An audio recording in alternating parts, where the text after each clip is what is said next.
journée studieuse pour les membres du CDCA, le Conseil départemental de la citoyenneté et de l'autonomie.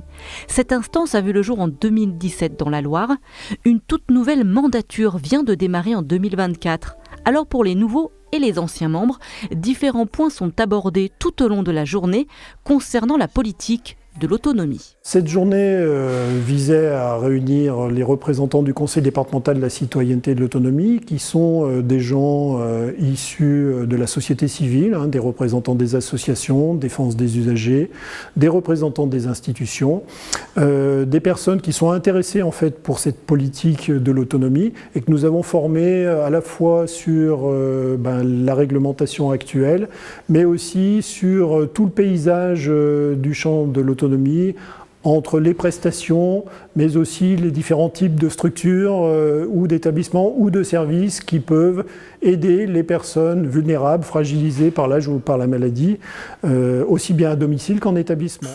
Hervé vient de rejoindre l'instance à la retraite depuis 2 ans. Il souhaite s'engager afin d'améliorer la vie des personnes les plus fragiles. J'ai accepté cette mission, je dirais, parce que ma profession, j'étais directeur dans un service d'aide à la personne au niveau national. Et donc je voulais, suite au temps libre que j'ai, donc de pouvoir partager et mes anciennes connaissances et aussi m'informer et partager les informations avec autrui. Pour Marie-Christine, c'est une suite logique à son engagement syndical puisqu'elle est salariée à la CFDT de la Loire. Essayer de porter la voix du terrain parce que les salariés au quotidien se battent pour leurs conditions de travail mais aussi pour les conditions des personnes accueillies dans les établissements, aussi bien dans le maintien à domicile que dans tous les établissements. Moi je siège pour le côté personnes âgées mais certains de mes collègues siègent aussi au même titre que moi pour les personnes porteurs d'handicap. 85 personnes siègent au sein du CDCA pour une durée de 3 ans. Le rôle de l'instance, c'est d'émettre des avis et des recommandations relatifs aux politiques de l'autonomie et de la citoyenneté des personnes âgées et handicapées au niveau local.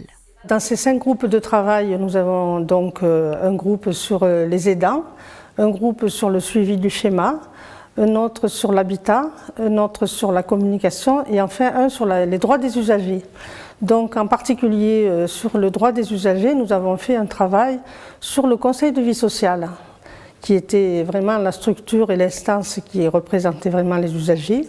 Et donc nous avons élaboré, à la suite de la demande d'une liste des établissements de la Loire qui avaient ou qui n'avaient pas de conseil de vie sociale en leur sein, nous avons décidé de faire des débats, conférences sur le conseil de vie sociale dans les 5 territoires de la Loire.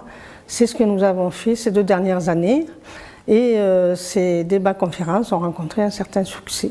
Pour devenir membre du CDCA, il faut travailler dans une organisation en lien avec les personnes âgées ou bien handicapées ou être représentant dans une association en lien avec l'autonomie.